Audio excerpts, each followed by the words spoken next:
why is this not the 30s? Well, I mean, I think I would have liked to do it. I think many of the speakers that intervened after him have done it.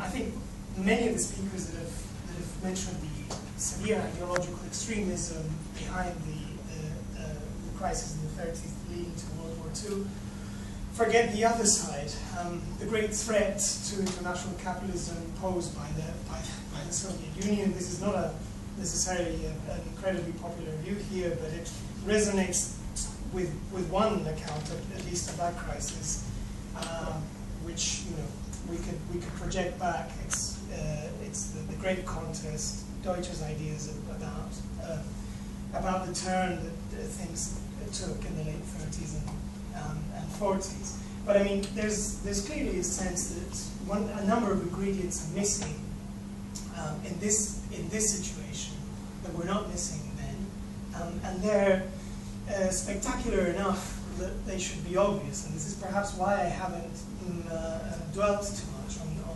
the parallelisms between this crisis and that crisis. So fascism is one, the Soviet world is another, and whatever we make of the Soviet world, fascism trying to essentially be a corrective to the Soviet world, and a number of other factors which have been mentioned. So, for instance, the existence today of a relatively strong nebula of international organizations that at least try to hold the corral together, and a number of other factors, including before and after the welfare state. This makes this a different decade and a different situation. Does that mean that war is not on the cards, war is on the cards? I don't know. And I think that's the wrong question for one of the reasons that I think Neil mentioned and then Joseph mentioned, is that it seems silly to expect World War III or a large conflagration between great rival powers and so on. This is not necessarily the sort of inter-imperialist rivalries we should be expecting, because this is not necessarily the way in which those inter-imperialist rivalries express themselves.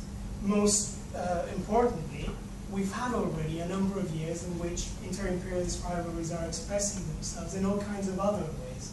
So we've had war by proxy, we've had war between the US and Russia, not between soldiers of the US and Russia, but between equipment of the US army and the US and the Russian army. We saw that in the war for South Ossetia. We've had a number of other international crises. Most importantly, with the current in the present situation, one of the key distinguishing factors between Syria and Libya is precisely that those rivalries are much more entangled and much more complicated in the Syrian case, and that any bold decision in the Syrian case would carry with it consequences much more costlier, much more riskier for Western powers. This is one of the maelstroms to that crisis. Whereas in the case of Libya, we saw Cameron and Sarkozy jumping onto the decision to intervene in Libya, really, so to speak, 2 minutes to midnight, and because they calculated that the cost would be so nimious, and the good press in exchange could be so beneficial. So there are all kinds of modalities, and in that crisis in Libya, we also saw, of course, the U.S. withhold, stand back, and really decline any direct involvement. So there's all kinds of modalities in which the rivalries take place. But what is important is the tendency, first of all, of the nebula of international regimes and international organizations that hold the corral together to the solve.